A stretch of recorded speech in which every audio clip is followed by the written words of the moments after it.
I got it. I'm fine. I'm the Twitter CEO. I'm going to fix everything. I'm a genius. Genius.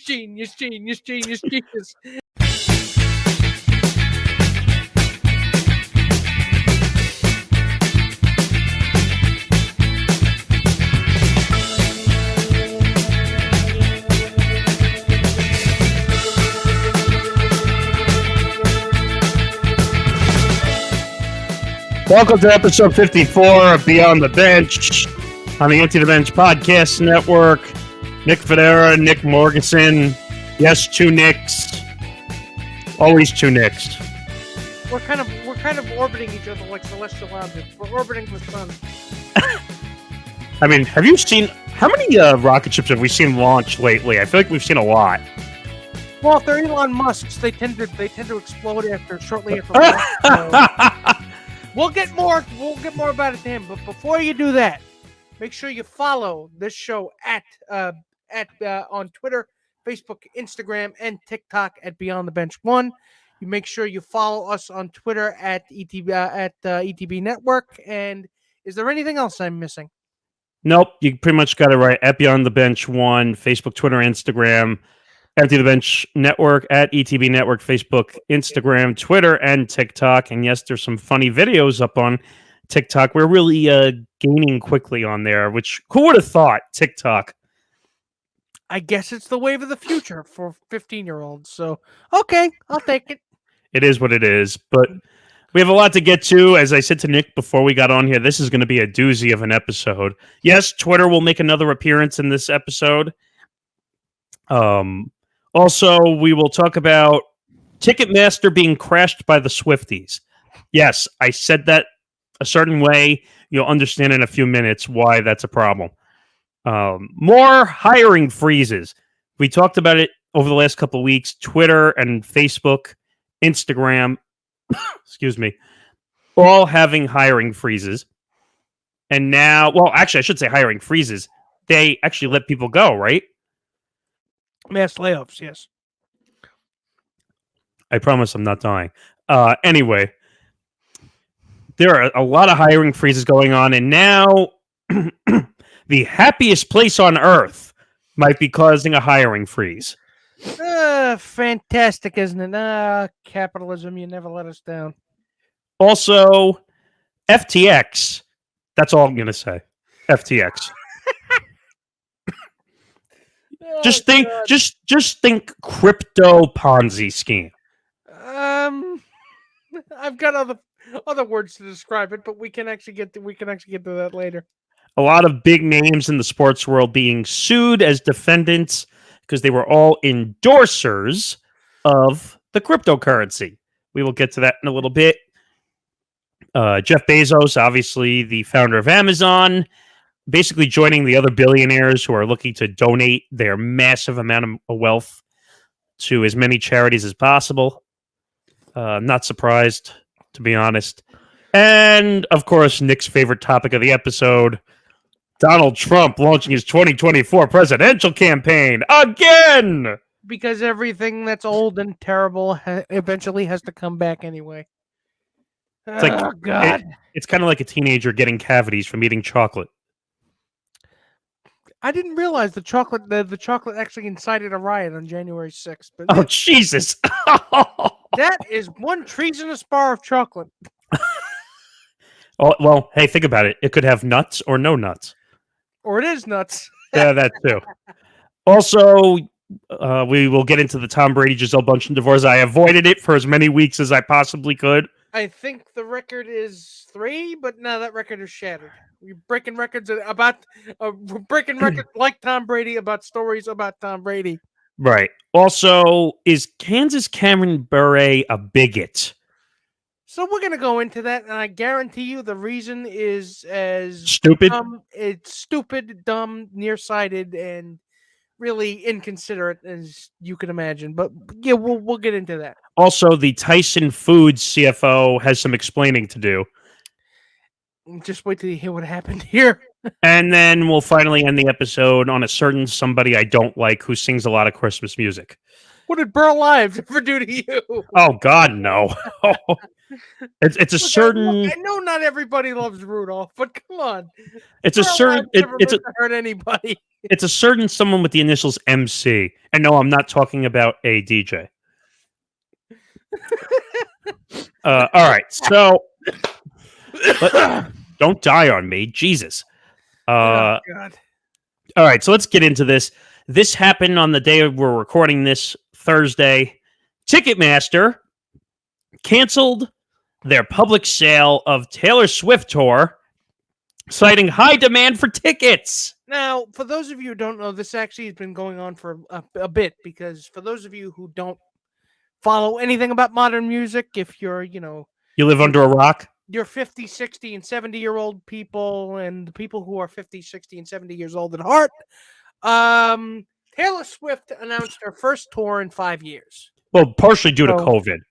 Part of that was due to COVID. The other one was mostly due to, artists not really, artists not really having the creative inspiration to strike. Well, or she's too busy writing breakup songs. Could be, but well, you need a place to tour those breakup songs, don't you? So not anymore. Hey, streaming music platforms, you can just put things out there.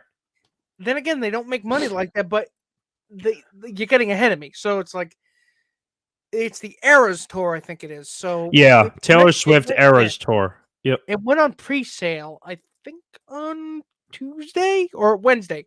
Actually, no, on Tuesday, because a couple of days before we're recording this. Yes. The website crashed, and I don't mean crashed as in was momentarily down. No, crash and burn. Crash and burn. We're talking about we're talking about a 15-car pileup version of a website crash. So they don't get this type of crash. They usually don't, and the reason why this happened, the reason why the website was basically just went, stop it, stop coming, was because there was massive, overwhelming, stupefying levels of demand for these tickets. Try like millions upon millions upon millions.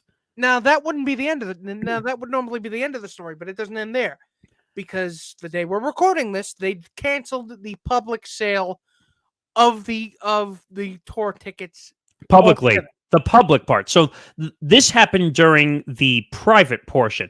So I didn't understand this. I had to go learn about this a little bit, that you can be a verified fan on Ticketmaster, and that allows you to get pre-access, early access to tickets. But the problem is, so many people were considered early access, they ran out of inventory. It's like being look, it confers imaginary status that doesn't really add up to anything at all. It's like having a British knighthood or Visa VIP awards member. Yeah, you get to be an MBE, or you get to have an extra martini at the airport cocktail lounge. I mean, I can tell you what Taylor Swift is thinking. I mean, I'm sure she was paid. She's being paid an absolute butt ton of money to do this tour. But I have to say that this is fantastically shitty infrastructure management by Ticketmaster. I thought it was hilarious. Ticketmaster. First of all, Ticketmaster's a monopoly anyway. I mean, with Live Nation, they literally own all of. So if Ticketmaster don't want to sell, or if you're an artist and you think your tickets are being sold for too high, who gives a shit? Nope. You're gonna pay their rates because they're the only one in town. Well, because they're basically in bed with Live Nation. Well, they own it. Right, that's what I mean. But did you? I don't know if you saw the tweet that Ticketmaster put out after the whole thing happened, but it said, which one was that? So the one that's at the top of their Twitter account from 5 hours ago, it says, due to extraordinarily high demands on ticketing systems and insufficient remaining ticket inventory, to meet that demand, the public on sale for Taylor Swift The Eras Tour has been canceled. So, irrespective of the fact that Ticketmaster is basically run by a bunch of greedy douchebags. Well, no, it's. I was going to say it's run by a bunch of greedy assholes. But have you any idea when you really think about it, have you any idea how many millions of Christmases and birthdays and graduation presents you just ruined? First of all, how is it that you're not prepared for this? Taylor Swift, no matter what you think of her music, is immensely popular. People beat each other up to try to get one of her tickets to her show. I happen to like some of her music. I don't like it all, but the problem is there's one song I'm thinking of right now for Ticketmaster, and it's Bad Blood. Because there's a lot of bad blood right now going on between the Swifties and Ticketmaster. That's my point, though. How is it that you weren't prepared for this? How is it that your infrastructure was so shitty that you didn't anticipate there being tens of millions of people shuffling in? And you should have, is my point. Can I play devil's advocate for 1 point for Ticketmaster, which is they don't build million seat stadiums. So did you really? I know they don't build million seat stadiums, but this wasn't a ticket for one show. This was a ticket for how dozen or so stops she has on her tour. Well, you know what it tells me? She's going to have to expand the tour like a lot of people do. A lot of artists do that, but she should have been on tap for at least 30 stops, if knowing that people were waiting for her to go back on tour. Which they say that competition breeds innovation. If you're going to be able to fix this problem, there really should be more venues being able to sell tickets rather than just the ones that are owned by Ticketmaster. Doesn't that seem right to you? Do you wait? They're all Ticketmaster locations, you're saying? Ticketmaster pretty much has a monopoly on the wait a minute. Event timeout industry. Timeout. You said it was venues owned by Ticketmaster. I meant vendors owned by Ticketmaster. I was going to say, because they could go anywhere they wanted. Ticket vendors, not venues, vendors. I was going to say, because if they could go to 100 venues if they wanted to. I'm sure, I guarantee you those stops, anyone would take them in a heartbeat. Every NFL stadium, I don't know about NBA, but NFL stadium for sure. I'm sorry, but there should be more businesses being able to handle this, because you know what? Now that you own everything, now that you've got a piece of everything, now the floodgates are open, and you're not ready for the 15 million gallons that all of a sudden just drop on you like you said the wrong word on. You can't do that on television. Well, one, I forgot to do this before, but congratulations, dickweeds. Because thanks, me. Bravo, Ticketmaster. Bravo, seriously. And by the way, I'm not a huge fan of going to concerts anyway. I've never been. I can't even. I don't think I can even count on my one hand the amount of concerts I've been to. Most of the bands I listen to don't tour anyway. Or it's either the guys of Styx who aren't mad at each other, the guys that are the guys that are in Kiss that aren't mad at each other, half of ZZ Top, some of AC/DC, and not Led Zeppelin or the Beatles. So, I mean, I could think of a few that would cause hot commodities. I'm a huge Santana fan, so I can see Carlos. But I can think of some of the hot commodities that would cause this problem. BTS would be another one that would cause this issue, even though but BTS is on hiatus right now, apparently due to military service in South Korea, which I didn't even realize. It's compulsory. I think it's compulsory service, like Israel. But, which is crazy because fans lost their minds when they found out they weren't going to be touring anymore. You know what? Elvis was drafted and he made movies out of it. So you know what? Take lemons and make lemonade. Well, that doesn't surprise me. But all I could say is bravo, good job, way to go. Take a bow. And I guarantee you, Ticketmaster. RELAX. It's hilarious, isn't it? Speaking of hilarious.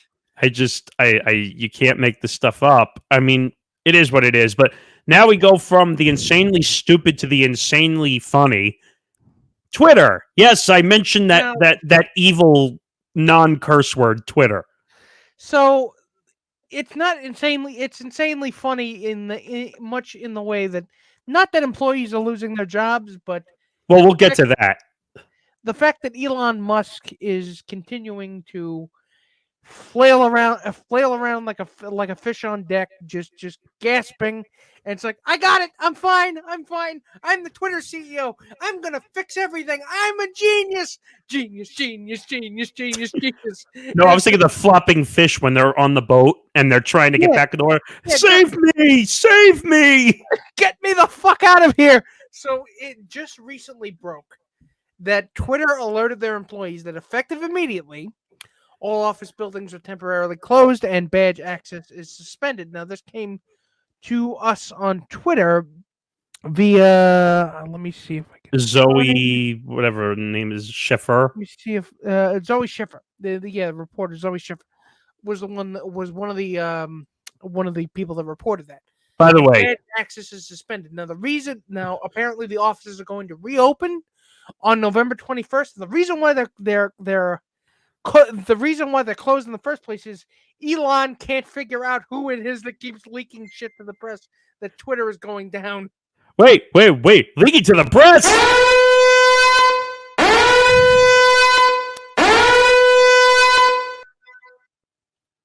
I mean, sound the alarms.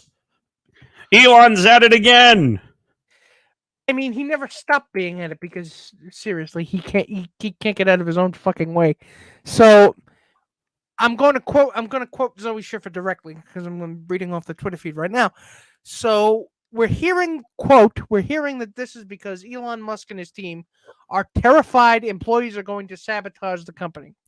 Also, they're still trying to figure out which Twitter workers they need to cut access for. So they are terrified that Elon Musk is terrified that more employees are going to say, Elon Musk sucks as a boss. This place is going down. This place is burning up like the fucking Hindenburg. And it's like, save us. That's what they're saying to the press. I mean, Not only is the man paranoid, but he just there is nothing more destructive than a dumb man who thinks he's a smart man. Or you know what? A man who I'm not even going to say that because it's what? It's more of Elon. I think the world liked you best when you were at Tesla. I think the world liked you best when you were doing TED Talks and saying shit that made no sense. It's like, dude, get the hell out of Twitter. Seriously, this is just whatever point you were trying to make has long been lost. No, you know what?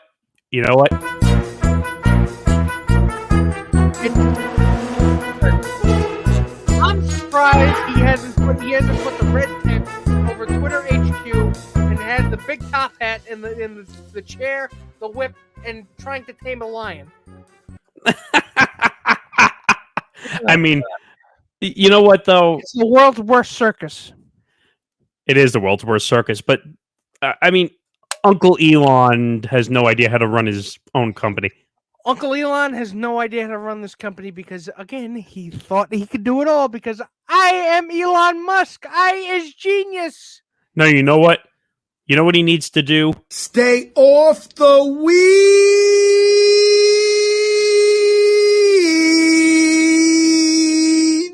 Duh. Thank you, Stephen A.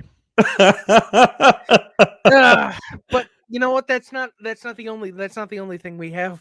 Oh, I mean, wait a minute. If you thought this was bad, so wait, they're both related. We put them back to back. Yeah. So if you thought being left out due to security issues was bad, how about Elon Musk says free employee lunches at Twitter HQ are costing more than $400 a meal?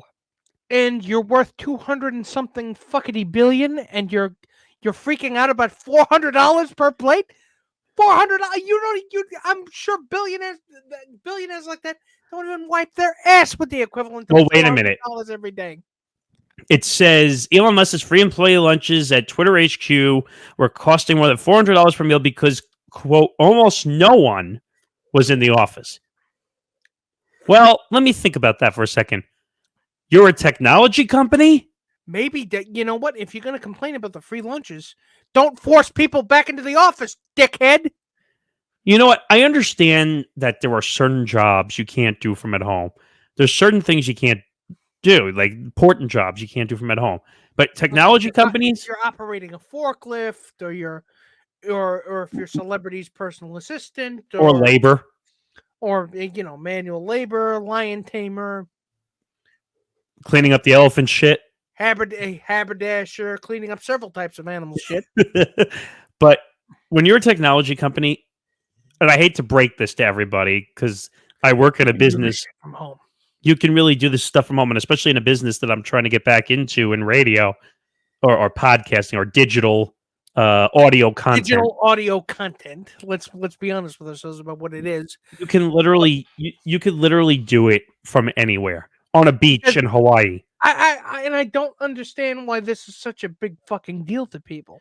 If you can do this stuff remote, if your employees are happier that way, that they're working from home, let them do it.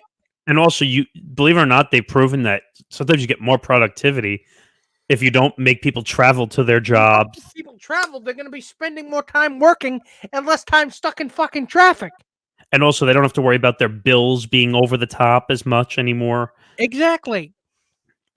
I mean, you're saving them money. You might be saving what you save on property taxes alone. God damn it! Well, that's going to be an issue. All these buildings and stuff that people own because of the remote workers. That is one problem. But again, we are in a situation with a man who only bought this thing to prove a point. Only bought this fucking company to quote unquote own the libs, whatever the fuck that means anymore. Well, wait a minute. There's another interesting number here as well.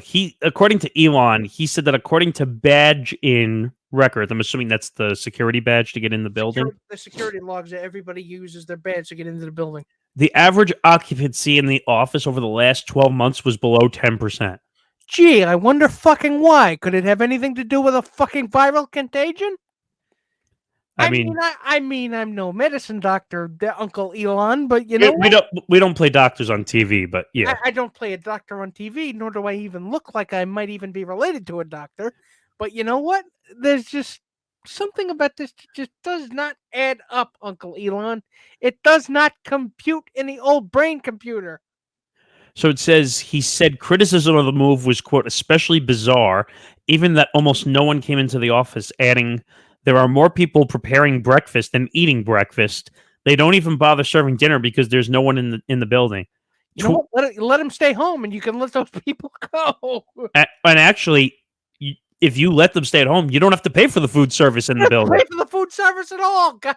Hey, asshole! How about if you give them the excuse to stay home, then you don't have to pay for that money, that food.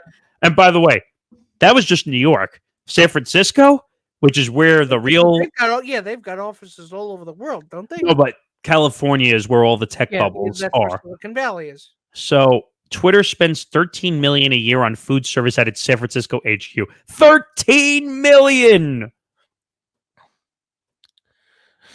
I mean, first of all, why are you spending $400 a meal? What the hell are all these people eating? Well, I mean, you don't want to be. It's not like the school lunches we used to get served in school. No, I get that, but I have a friend who works, I won't say where, but one of the social media companies. And he was telling me that one of them serves they have a full spread, and it's not crappy food. It's steak, it's unreal. My friend was telling me. But again, if you want people to be happy and productive, feed them. And you can't don't just feed them junk food. Feed them the good shit. And also, they were telling me that almost all the social media companies have dry cleaning services and other services that they'll do. It was crazy. I couldn't believe it. These companies are wealthy enough to buy and sell pretty much every single human on planet Earth. All 8 billion of them. Thanks a lot, And SpongeBob. they have enough money, so you can't tell me that they can't afford it. Don't tell me that they can't fucking afford it.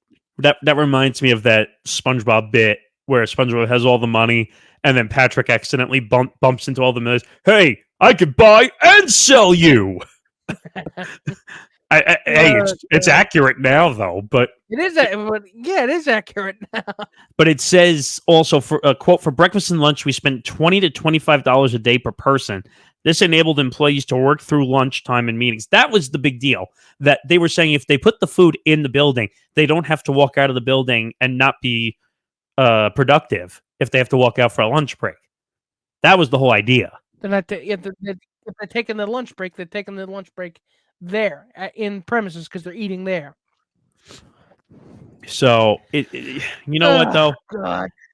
You know what though? It's just it's so crazy the way he's acting. But I would just file this under one sound.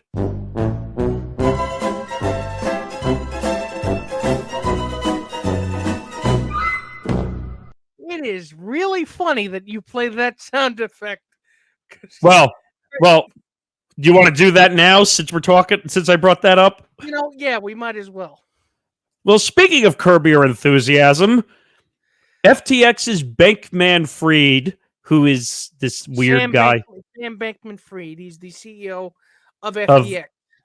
Right, he's the CEO of FTX, and so him and Tom Brady and other celebrity promoters sued by crypto investors due to FTX going under. So for those of you who don't know, FTX is a cryptocurrency exchange company, and they were considered to be the wave of the future. They were the ones yelling the loudest about how crypto is the future. It's imaginary money, but it's actual money, even though it's actually no more real than fucking monopoly money is more real than crypto. But you know what? At least you can at least you can see Baltic Avenue on the board. I mean, do you want me to explain this since I understand this? Yeah, so that company went tits up. Well, okay. So do you want me to explain this since I understand this world somewhat? Yes. So please explain it to me because I really don't. So what's so crazy about this? By the way, if I told you that this company was valued at $32 billion, what would you say? I would say, wow, that's impressive, and wow, that's not going to last. So they were that's actually true. They were valued at $32 billion. And guess what? It didn't last. So, okay. So the crypto bubble began to burst when the cryptocurrency exchange FTX dove headfirst into bankruptcy. Now, I don't know which one they filed for. I don't know if it was an 11 or a 12. So for most people who don't know that world, there's a Chapter 11 and there's a Chapter 12. I think Chapter 11 is the worst of the two, if I'm not mistaken. Chapter 11, I think, is bankruptcy protection. Oh, is it? Okay, then maybe filing for Chapter 12 means you're gone, essentially. So you saw FTX's ads all everywhere. They got the ad agency working for them got Tom Brady. They got Gisele Bündchen. They got Larry David, who the commercial where he was. He's like, nah, don't invest in that. We want people to vote, even the stupid ones. Yeah, that commercial during the Super Bowl. I mean, so I have a chilling crypto. I have a full list: Larry David, Tom Brady, Gisele Bündchen, Shaq, Steph Curry, Naomi Osaka, and there's so many, but there's a lot of big names attached to this, and by the way, all promoters. Not invested promoters. So they were endorsed by FTX. And you better fucking hope. I mean, for their sake, for the company's sake, what's left of the company, that the federal that they gave their customers ample warning about the risks involved in cryptocurrency. Because if they didn't, the Federal Trade Commission is going to be on their They ass. already are. They already are. On Velcro. Oh, no. The FTC is already on top of this. Now, I don't know if you remember the story we did more than a couple months ago, earlier in the year, with Kim Kardashian, who got fined $1 million. Yeah, she was one of the people shilling this, right? Well, not FTX, another one. I can't remember Yeah. which one, but she didn't disclose that she That got it was money. No, that she had that she got gotten paid. Yeah, She got that she had paid. gotten paid for that. She got paid $250,000, and then she started promoting it all over Instagram, saying "Go get it." But she didn't disclose the fact that she was being endorsed. This is just look. As much as I may laugh at the concept of cryptocurrency, which is basically just anybody can, I have $1,000 in bench bucks, sitting sitting in an account somewhere, even though bench bucks is just something that I mined off, that I supposedly mined, quote unquote, off my computer. And it's a currency that anybody can set the value of. So, Well, all right. Let me before you go all the way down the pike here. Basically, cryptocurrency is a bunch of brainy geniuses who could create code. they can create code, and they say that this code stands for money. So take Bitcoin, because I'm sure you've heard that one a million times. That's a popular. Yes, Bitcoin is not, but Bitcoin is not actually physical, tangible money. No, and I'm not saying that. But my point is, Bitcoin. There's a certain amount of it that was made. So that's it. Usually they find one, they make a bunch of it, however much there is, But and then what is there to find? Find implies that there was something lost. no, like you mined it, like you said, off of computer code. Again, it's like if it's code that somebody created, you can. That's just what it was. And actually, believe it or not, you can just create more. It's like what the no, fuck? you can't. No, because the way Bitcoin works is you break it apart each time, then it becomes worth less. This is just it's monopoly. It's theoretical money. By the way, let me wait. Let me just make a quick disclaimer that we are not anywhere as informed as people who are in the financial world who understand cryptocurrency. All I'm going is off the repercussions of things like this. And my problem is not necessarily that it exists, because the existence of cryptocurrency itself is not necessarily a problem per se.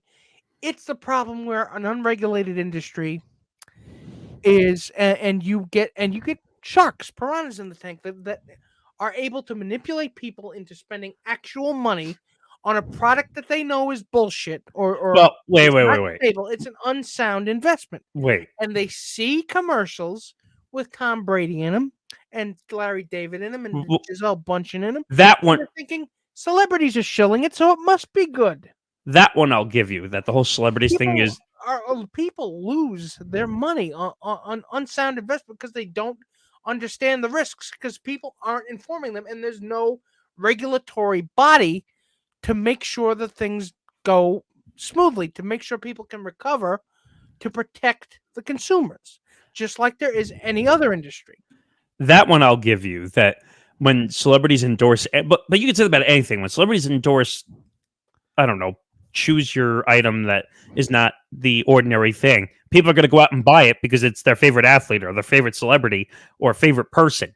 But so that's not an abnormal practice. But when you have a company that supposedly was worth $32 billion and then it becomes zero in about two weeks, that's a problem. But here's the problem I have. Why are you suing the promoters? They didn't do anything.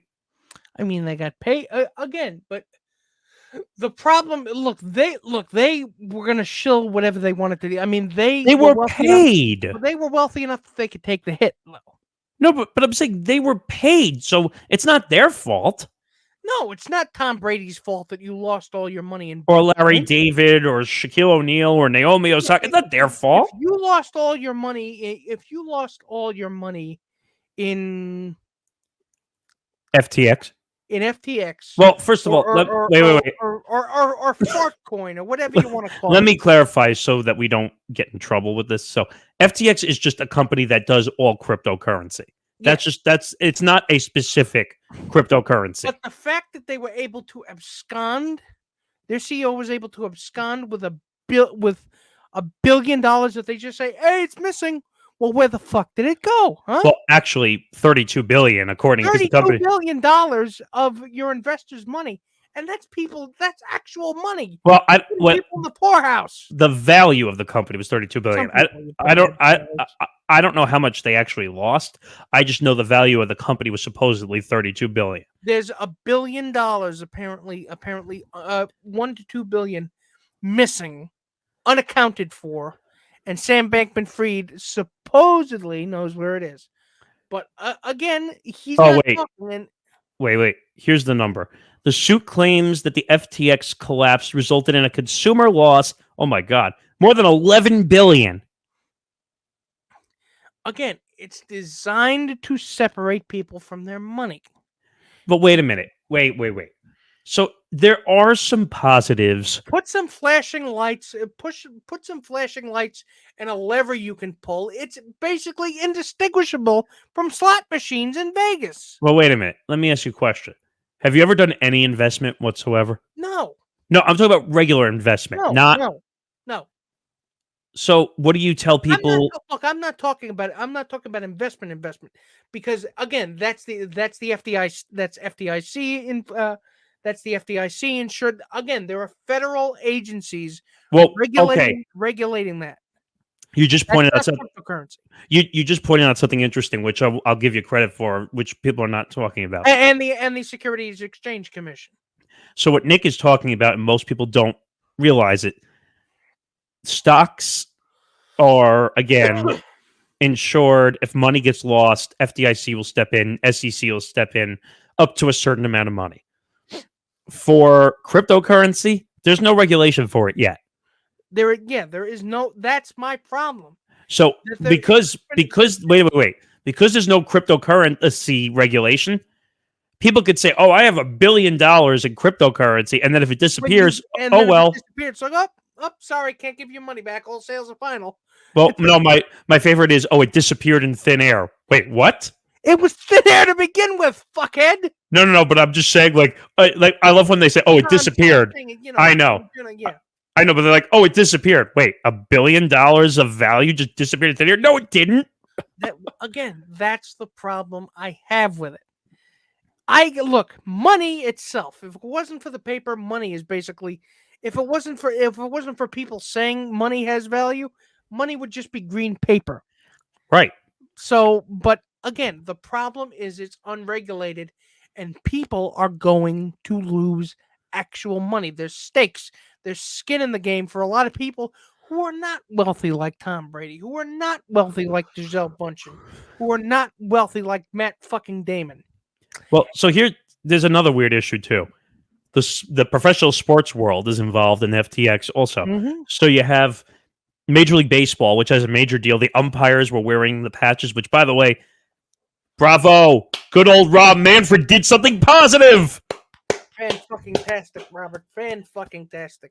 No, and we're not doing that as sarcasm. We're actually saying that he did a good job removing the patches off of the umpires and everything. Yeah, because I mean, even he's not that dumb. I mean, if you were that dumb, I wouldn't have been surprised. But then you also had Formula One, which is basically like the head endorser for FTX. Like, they paid a lot of money to them. And I'll give you one better. They were the naming rights for the Miami Heat Arena. I remember we talked about that. We covered that, remember? $150 million.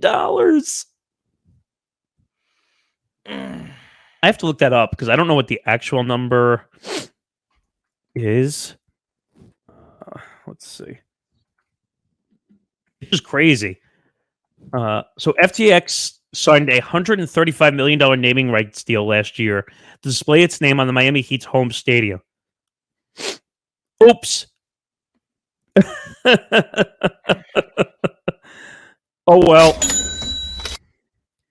I don't know. I mean, why people are getting so involved in the crypto space? Why are sports teams... I mean, look at the Lakers. Crypto.com arena. Again, but this is the problem I have. Because unfucking regulated. Oh, and by the way, the FTX contract with Miami was for 19 years. Oops. So And guess before what? yeah. And guess what? They now had to take all the naming shit off the stadium. They had to do all that PR nightmare because they went bankrupt and Miami Heat were involved. And also, part of that money was supposed to go to the county, Miami-Dade County, to help with gun violence and a bunch of other stuff. Well, guess who's not getting that money now? Gone.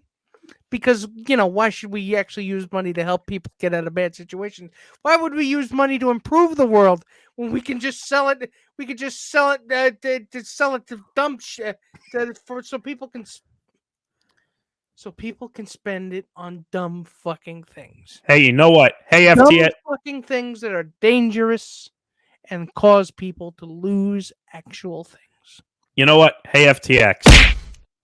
So before I get even angrier at this, let's see if we can move on. Well, hold that anger because the next story, more job cuts. Disney plans targeted hiring freeze, staff reductions, and quote, cost structure task force. Now, doesn't this sound familiar like Facebook? Oh, I remembered the term.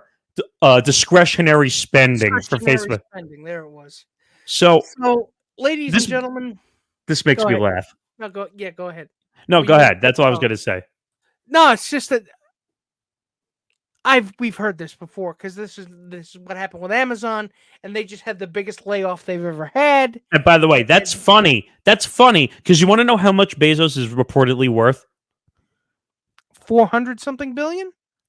Not that much, but he's 125 billion.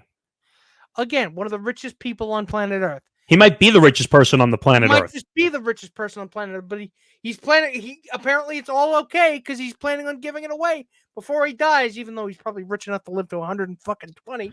But by the way, that's not a bad thing. By the way, what but you know what? There's things you can do right now before you die. But you're not spending on. No, but at least he's willing to give the money away and not willing to give the money. But every billionaire says that. And then wait a minute. And they live to be 130. At least he's not like, I'm going to steal your term, farting away all the money. But then it ends up in a trust somewhere and nobody can access it. But I mean, with Disney, I mean, this is just, I mean, they're laying off their animation staff. Apparently, there are rumors that a lot of animated shows in the works are going to be canceled because of this. And Nick. They are one of the biggest multimedia conglomerates on planet Earth. Nick, are you telling me that you really need to do these fucking layoffs? Nick, read the last line of this banner again.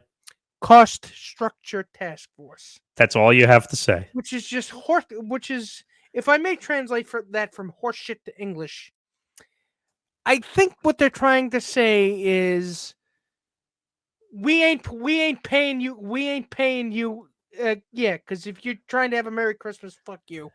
So I missed the last line too. It says, "quote a rigorous review of the company's content and marketing spending." Oh yeah, because that's definitely what you did. So because that's definitely what you wanted a multimedia company. No promotion. Wait a minute. So what's your slogan now? All those dumb commercials you see for Disney Plus. They spent gobs of money on Disney Plus. Well, to try and get it right. I'll give you another one. So you have that full bundle with Disney Plus, Hulu, and ESPN Plus, and throw ABC in there, throw everything else they own in there. With everything else you own and everything that Disney is worth in the billions of dollars, something tells me that you could have avoided these fucking layoffs. Something tells me you don't need to lay off these people. You just like to watch people squirm, don't you, Bob? Yep. Wait, is it still Bob or is it the other guy? Oh yeah, I'm thinking of He didn't leave. No, who was the other guy? I was thinking of the one that was actually in charge. That's it. That idiot. Iger apparently was a good boss, but those days he retired, so those days are long long gone. You know what? If he was still here, I don't think this would happen. Look, there's no way to tell because a CEO is a CEO. Again, there's a certain level of heartlessness that you have to have if you're going to be a CEO in modern America. Oh, forget it. It's all about you and no one else. Like the classical image of the greedy, heartless businessman. Your Ebenezer Scrooge, heartless businessman is like Mr. Burns. But now it's more like if Bill Gates was some dick, if Mr. Burns was a dickhead 40-year-old in a cardigan sweater and started using weird terms that he thought were cool and hip, but it just makes him sound like a fucking tool. See, it would be funny, and it's really not funny, but since technically Disney owns what 21st Century Fox now, it would be funny like if when they found out you got fired, like Krusty the Clown came out and said, "You're fired." It's not fucking. It's not funny. Honest to God, it's just people are gonna lose their livelihoods, and I'm pretty sure the mouse doesn't give a shit. Wait, listen to this one also. In the meantime, Disney is implementing a targeted hiring freeze, which I started to say, with only business-critical roles being filled and business travel is being restricted to essential travel only.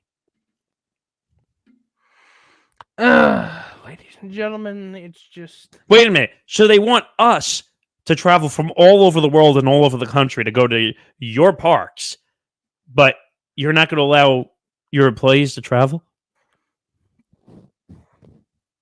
Tell me how that makes any sense. It doesn't. It absolutely doesn't. But you know what? They're going to do what they're going to do.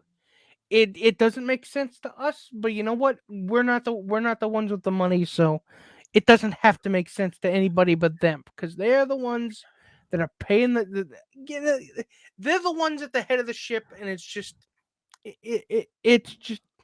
mystifying to me how. Well, listen to this. Yeah. I'll say one more thing, and we can move on from this. Which the memo from Chapek comes amid a tumultuous time for media, which every major player in the space looking to cut costs.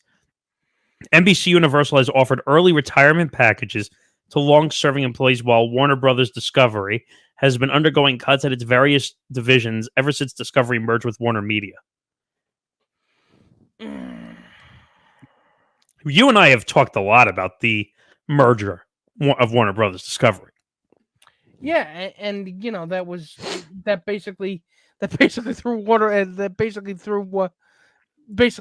Brothers into the shitter. So how is that not a monopoly, by the way? It is a monopoly. They just look the other way because antitrust laws in this country are just a fucking flaming joke. So I mean, think about that. So under Discovery Warner Brothers, you have things like TBS, TNT, CNN, SI.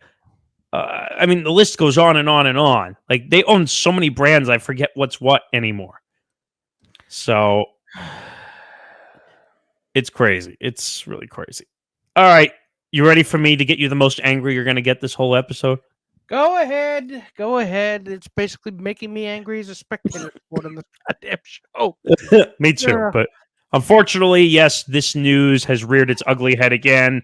Donald Trump has launched his 2024 presidential campaign to the chagrin of you and I. I mean, there's so many ways I can interpret this. Maybe this one for starters. Oh, brother, this guy stinks! Which is literally the nicest thing that anybody's ever said. Anybody who is not a supporter of him has ever said about him. You suck! More along those lines. But you know what? And even though you were probably in closer proximity to the assholes, grifters, and just that were criminals, quote unquote, that were in his. I produced a show. Was, wait a minute! I produced a show for the dirtiest lawyer in America, and it basically became a comedy of errors at the end. But you know what?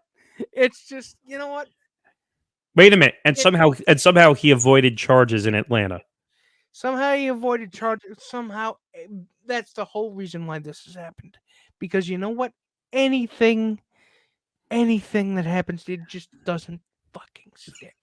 He's just too rich, and he's just too able to play the media like a fiddle. Well, wait a minute. That's why he keeps getting away with this stuff. First of all, he's not rich. He's fake rich.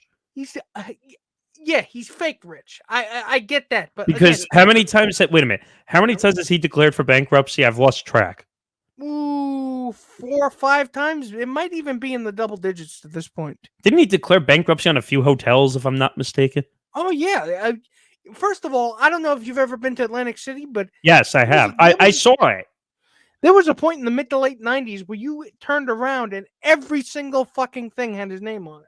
I'm aware. I saw the last one. Back when Donald Trump was just the rich real estate developer, you were kind of vaguely aware. Well, all right, let's get something straight. First of all, he hasn't made his own money. His father was the one who had all the wealth. Yeah, I know that, but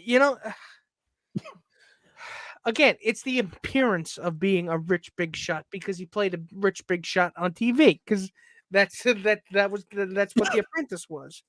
But which brings us to today. So you know what? I'm going to be measuring my words very carefully. Yeah, we don't need the. It's like you said to me earlier. We don't need the political grifters. I don't. I know we're trying to keep this show as politics free as possible, so we won't spend. Well, so what can I tell you my theory behind this? Bringing this up was because you and I can joke about this. How funny this actually is. It's funny in a horrifying way. It's funny. It's funny like you've fallen out of an open window, and 5 seconds before you hit the ground, the thought goes through your head. This is actually kind of funny. Think about it. And then you realize, oh shit, I'm dropping out of a window. Exactly. But you know what? I still think that he's not going to win his party. Forget the election. Again, you people keep saying that's going to happen, but I'll believe it when I see it. Well, I think a certain Flor Santis might have something to say about that. Again, he can run for governor in Florida, but does that translate nationally? It might not. Know. Well, go ask who was it? Who was the my God, the mayor before Adams? Bill de Blasio. Ask Bill de Blasio what running for president almost was an embarrassment. Ask the guy before him. Ask Michael fucking Bloomberg. And the only reason that Bloomberg lasted as long as he did is because he spent billions. Because he's worth so much. So, ladies and gentlemen, the only thing I'll say, and I'll leave it at that, is he wants to run. By the way, did you see who joined him at the announcement? You're going to laugh at this. Yeah, I think only one of his sons was there. Well, first of all, just a newsflash for the people who ignore certain things. Ivanka was not there. Yeah, she wasn't there, and I think Kushner was, but no, Kushner was there. That's her husband. Yeah, but she wasn't. Well, Ivanka came out and said, "I'm done." She's not interested in politics. I'm done. I want my privacy. I'm done. And you know what? I am so goddamn sick of this. But you know what? I give her credit. Goddamn sick of seeing him just braying about nonsense day in and day out. He started his own fucking social media platform, which may actually end up outlasting Twitter, believe it or not. No, actually, there's bankruptcy issues, believe it or not, going on with it. That's not surprising. So, but yeah, again, but just to drone on and on and on and on and about victimhood and about I'm going to sentence. I'm gonna make America great again.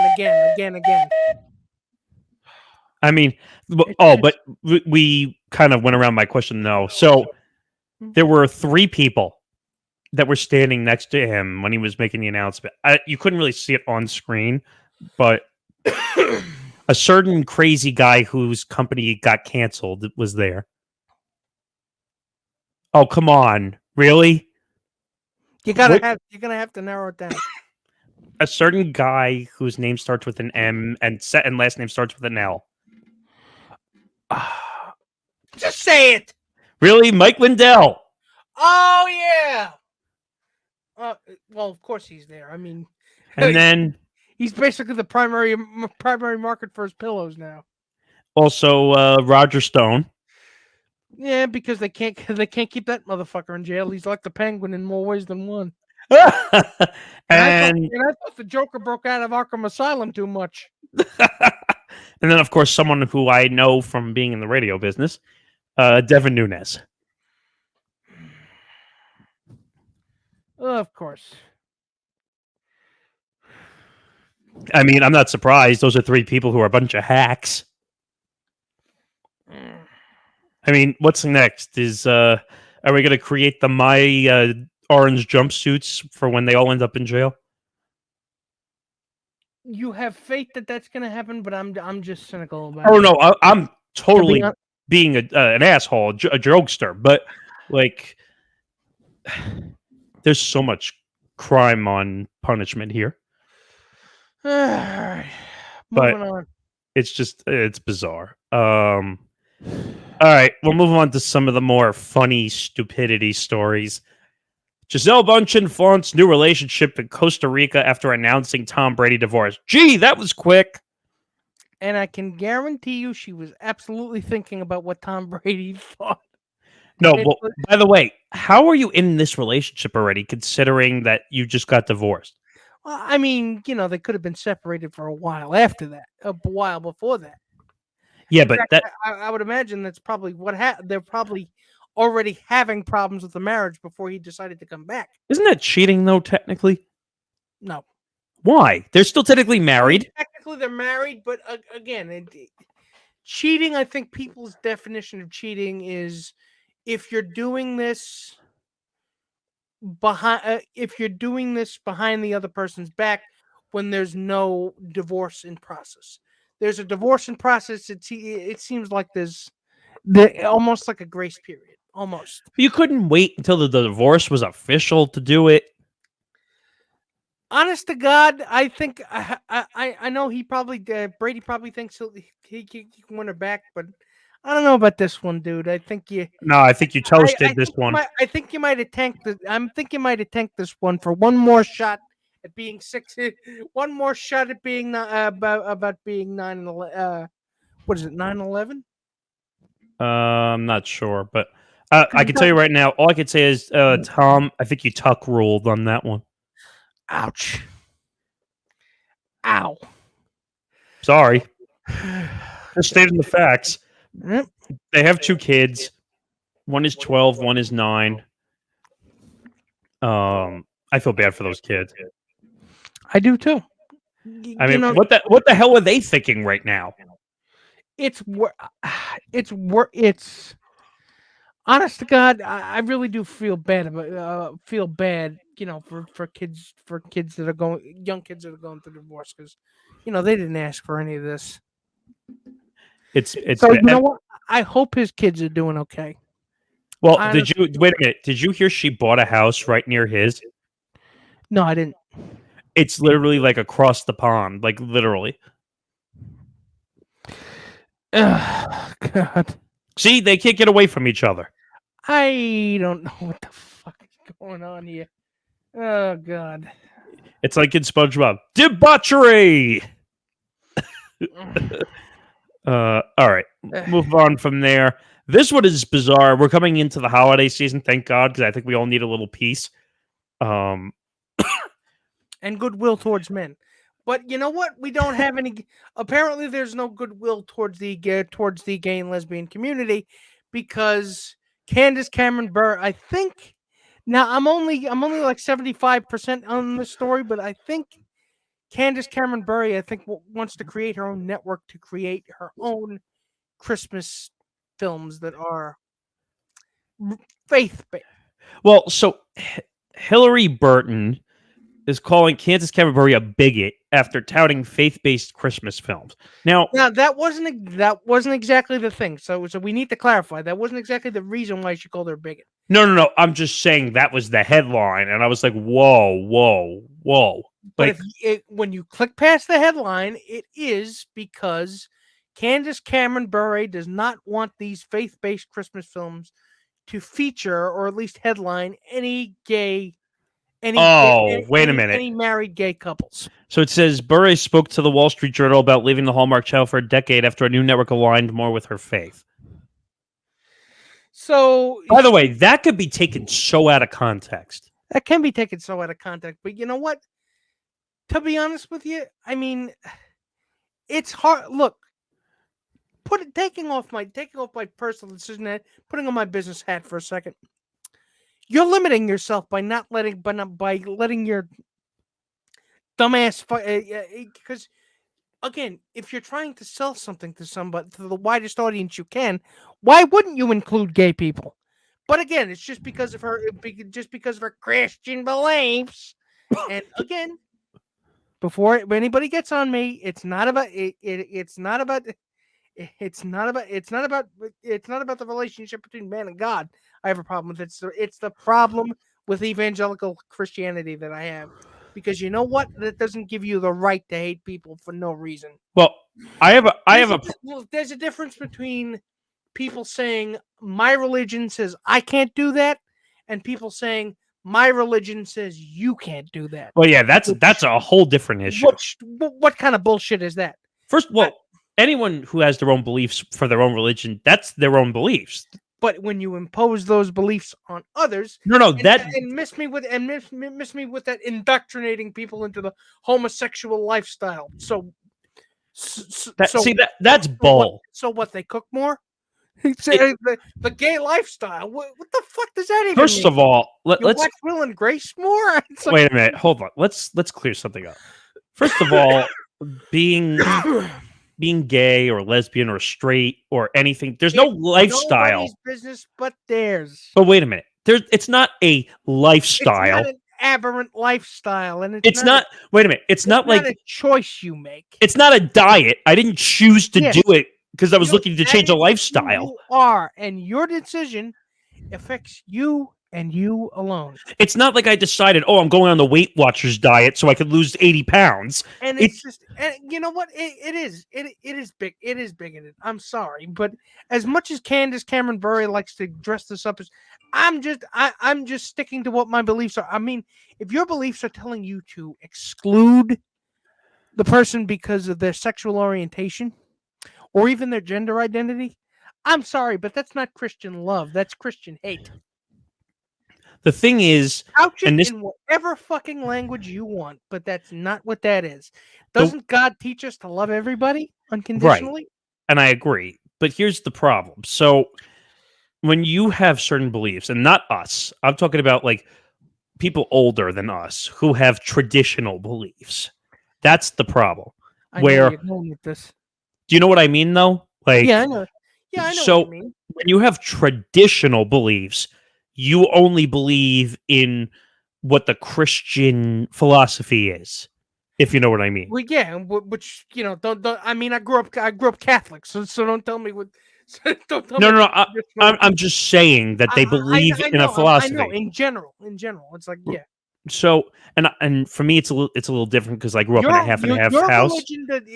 Your religion does not mean you get to dictate right what people do with their lives in their spare time. Now, how they want to live their lives. That's your goddamn business. I have a problem with her tweet, though. So Hilarie Burton's tweet calling her a bigot? Well, did you read the full tweet? No, I actually didn't. So it says, bigot. I don't remember Jesus liking hypocrites like candy. But sure, make your money, honey. You ride that prejudice wave all the way to the bank. I mean, she's not. I mean... There's a better way to say it. Like what? If I'd rather her just say I don't agree with what she said, or I don't agree. Why do you have to go there and make all those and use all those words? Because to be honest with you, I mean, you keep glad handing this stuff. You keep giving them a soft landing. They don't learn that it's wrong. No, and I'm not again. What Candace Cameron Bure said is wrong, but two wrongs don't make a right. But again, if you're trying to defend the marginalized, the people that historically get left out of this shit. I mean, I just don't understand what the problem is here. I'm just saying. My point is, I'm not saying she can't be angry. She should be angry, but to use all those words that say bigot, I don't remember Jesus liking hypocrites like candy, like that's. But it is hypocritical, though. But why can't you just say I disagree with her points of view? Why do you have to make it exaggerated like that? What do you mean exaggerated? Are you trying to say that? Well, first of all, she's under no obligation to accept what Candace Cameron Bure believes, No, because that's what I'm not her saying belief, that. not Not what- saying that. I'm saying, first of all, I agree with you 100% that what Candace Cameron Bure said was wrong. I just feel like two wrongs don't make a right, that you have to call it out like that. honest to God. I mean, you could have done it. You could have done it in person, but you know what? Or how about if you knew her, why'd you just call her? Are you saying maybe she should have been? What would have been the benefit to her doing this? To her being, well, Cameron, I don't disagree. I disagree strongly with what you. I mean, sometimes you have to call out the fact that. Do I really have to tell you why it's a bad thing that she did it that way on Twitter? Do I really have to? On social media? Yes, you could absolutely debate the fact that you did it on Twitter. Because now what is all of news media going to do with it? Oh, that's what you're saying. Yes. Oh, okay. Because now they're going to run all over town with this, like the town crier. And they're going to... Yeah, you can, if you have reservations, if there's something you're mad at, do it in person. That's my point. Because now the news is going to turn this into like the next World War. Like that, because that's what the news does. And honest to God, it's just, I don't look. Honestly, I don't care what Candace Cameron Bure believes. Nobody's discriminating. I'm not discriminating against her because of what she believes. She can believe whatever she wants to believe, but don't exclude people because of what you believe. And by the way, Nick, you should know, because I told you... It's my beliefs say I can't do that. Not my beliefs say you can't do that. By the way, Nick, you should realize, because I told you some of my family members are LGBTQ. Mine too. So I have a problem with this 100% with things that she said. I was just making the point that she could have handled this a little bit more behind closed doors. I have cousins that are transgender and are queer, I think. But yeah, it's been a while since I've spoken to that. It's been a while, yeah, because of distant cousins, but still. But the point is, I was just saying, You treat people with respect, though. But I'm saying, like, handle this like respectful people. Not. I feel like Twitter is now a springboard for who can I hit with an arrow. That's what they do now. Because clearly, there's a debate to be had about the usefulness of debating via social media. Would you say also that the way this was written was to attack and make it go viral? Yeah, but that was, that's not really the fault of. That's really the headline writers trying to make the most hay out of this. By the way, this got over 25,000 likes. Because there's going to be people in her. There's going to be people in both sides. Yeah, there's going to be people on both sides say the Christians, the straight white Christians are being persecuted. It's like, fucking what? But there are going to be people that go so far off the beaten path that are going to make wild and crazy claims and all this stuff. That's the other thing I would worry about too. Like some of you and I have seen wild and crazy claims all across social media where you can debate these, but I honestly hope that Candace Cameron Bure, I mean, she can at least just be a little bit more accepting. You know what she should have said? It's 2022. We should not be dealing with this shit anymore. What she should have said was, we should not be dealing with this homophobic stuff. No, I agree with you. But what she should have said was, I got a better opportunity with another network. End of story. Nothing would have happened. That's what she should have said. Then the controversy doesn't happen. But again, acting like you're the victim, even though you're literally in control of a production company, making the movies that you want to make. So technically you're not being canceled there, Cameron. Well, I don't think she got canceled. I think she just... Or you're not being discriminated against. Well, okay, that makes more sense. The movies you want to make. She'd make a Christmas... Well, she makes like 3 or 4 Christmas movies a year. Again, she's not short on work. And now I'm hearing... And the other bizarre rumor I heard is they might try to bring Fuller House back without Saget.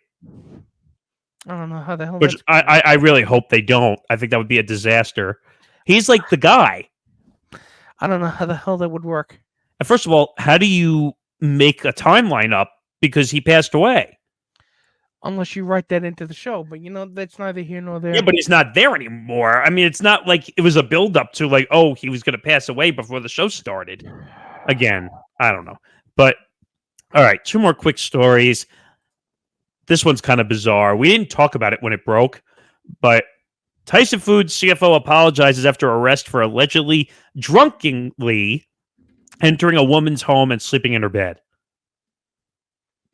Were there 3 bears involved in this story? 'Cause I feel like there might have been some porridge involved.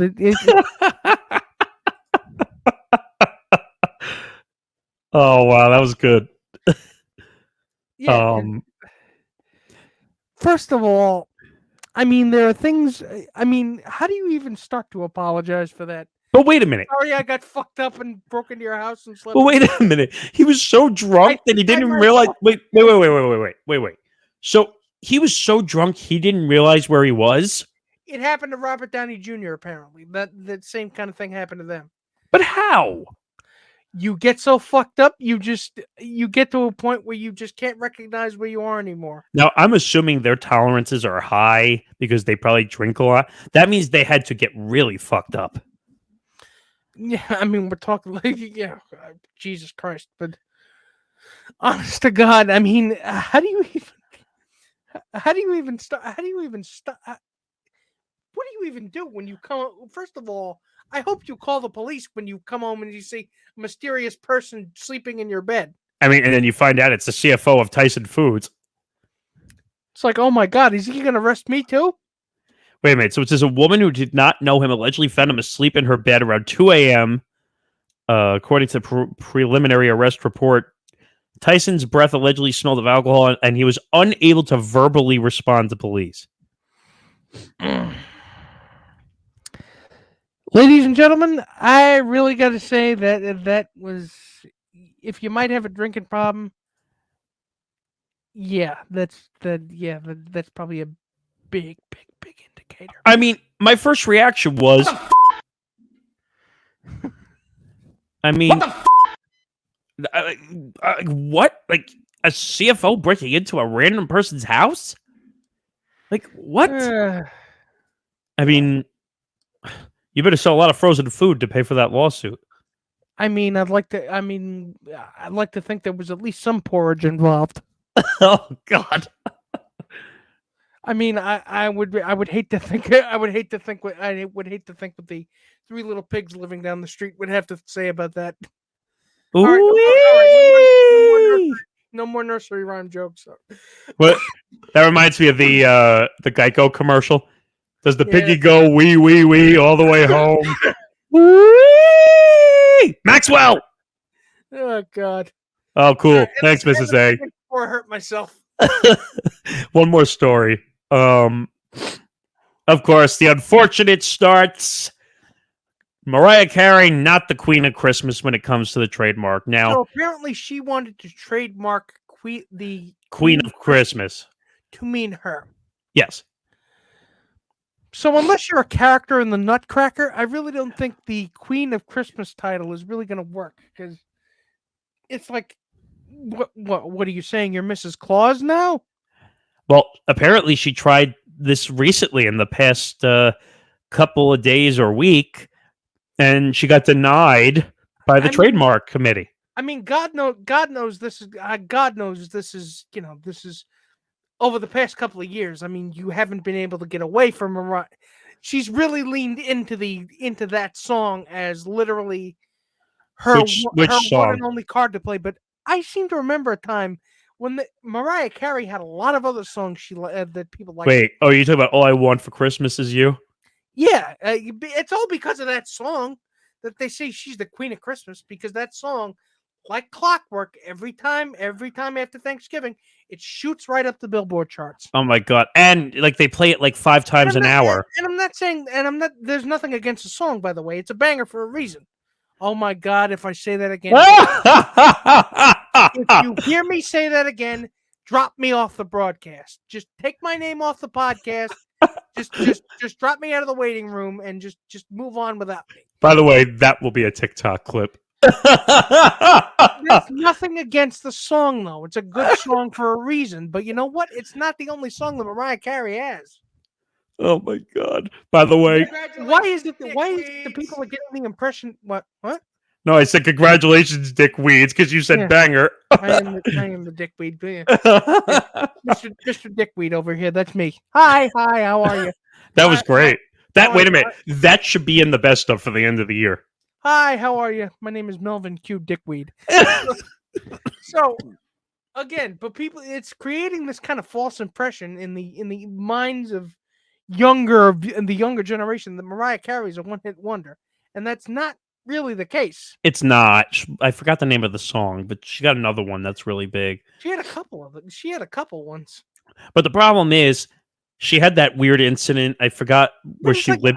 I know she has a reputation as a diva, but I mean, don't go fully into the nostalgia act. Wait a minute. Come on. Please tell me you remember the lip sync incident. Yeah, I remember. How bad that was. I remember where I was when I was watching it. Or wasn't there one year during the New Year's like she refused to sing also? Mm-hmm. I mean, That was that same year. Oh, was it? Mm-hmm. Shit.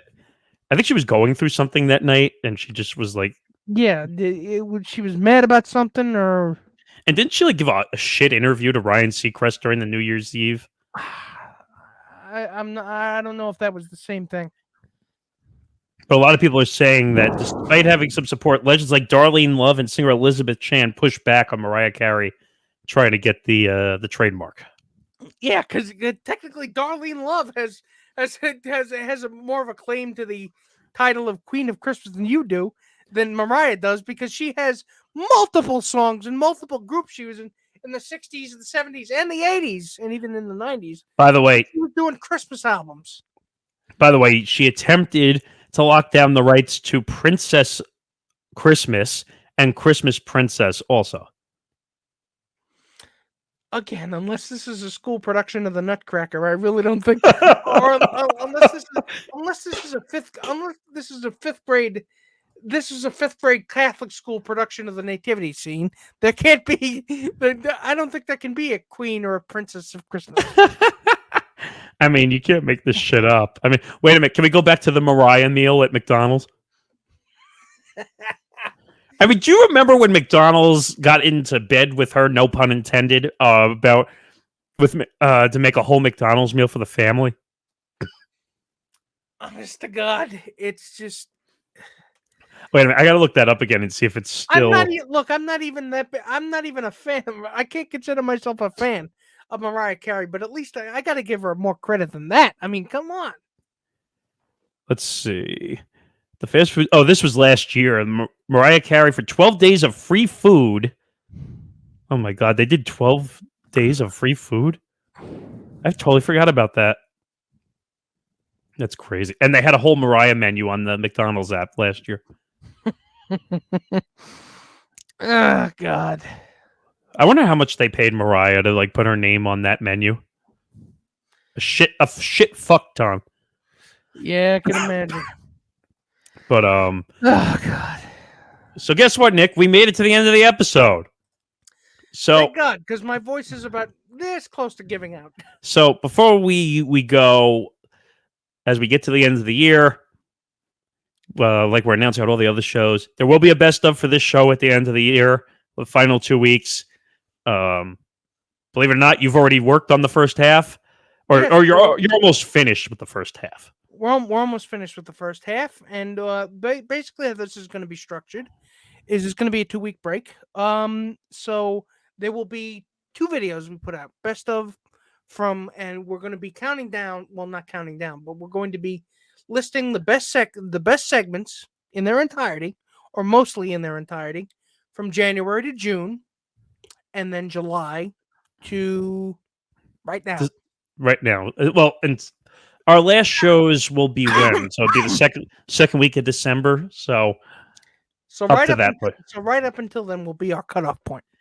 So you'll see those segments. You'll see some interstitial material for us to give context and introduce what's going on, just in case you may have forgotten what was happening. We'll give you a little, maybe even a little bit of behind the scenes stuff for each segment. But again, so make sure you keep it subscribed to this channel because that's the only way you're going to see it. But we will be back in 2023 with new episodes, so make sure you stick around for that too. Yeah, let's just say there's a lot of new stuff coming, a lot of new shows. We already started a new show. Well, actually, episode 1 of 5 More Minutes, Mom, actually drops on this link right down below on our YouTube channel.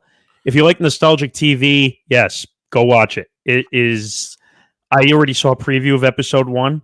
If you want to learn about Nickelodeon and Disney Channel and kind of take a step back into 1990s childhood, then go check it out. You will not want to miss it. You feel like you need to get up for Saturday morning cartoons all over again. You remember those days? Honestly, I remember those days, and I know those days can't come back, but sometimes I just miss them terribly. But that pretty much does it. Make sure you follow the show on social media at Beyond the Bench 1, Facebook, Twitter, Instagram, Empty the Bench Network at ETB Network, Facebook, Twitter, Instagram, and TikTok. Make sure you follow him at Nick Writes Words across all social media platforms. Yes, that includes Instagram, which it'd be nice if you put a post up on there. yeah, it would be, but maybe when something strikes me, I will. Or you can put stuff up for the show. Jay. And then also you can follow me at Morgasen Radio across all platforms as well. Wow, we're going to be on episode 55 next week. It's crazy, isn't it? Where are we going to be at the end of the year, roughly? Like 65 episodes? Actually, I don't know. Do we count the best ofs as episode numbers? No, we don't. We don't. We might just hit 65 next year. But, yep, that just about does it.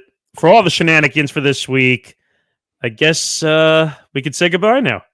Yes, we can. So, for my venerable co-host, Mr. Nick Morgasen, I'm Nick Fodera, and I'm telling you, good night, everybody. See you back on the bench. Good night, everybody. We'll see you next week for episode 55.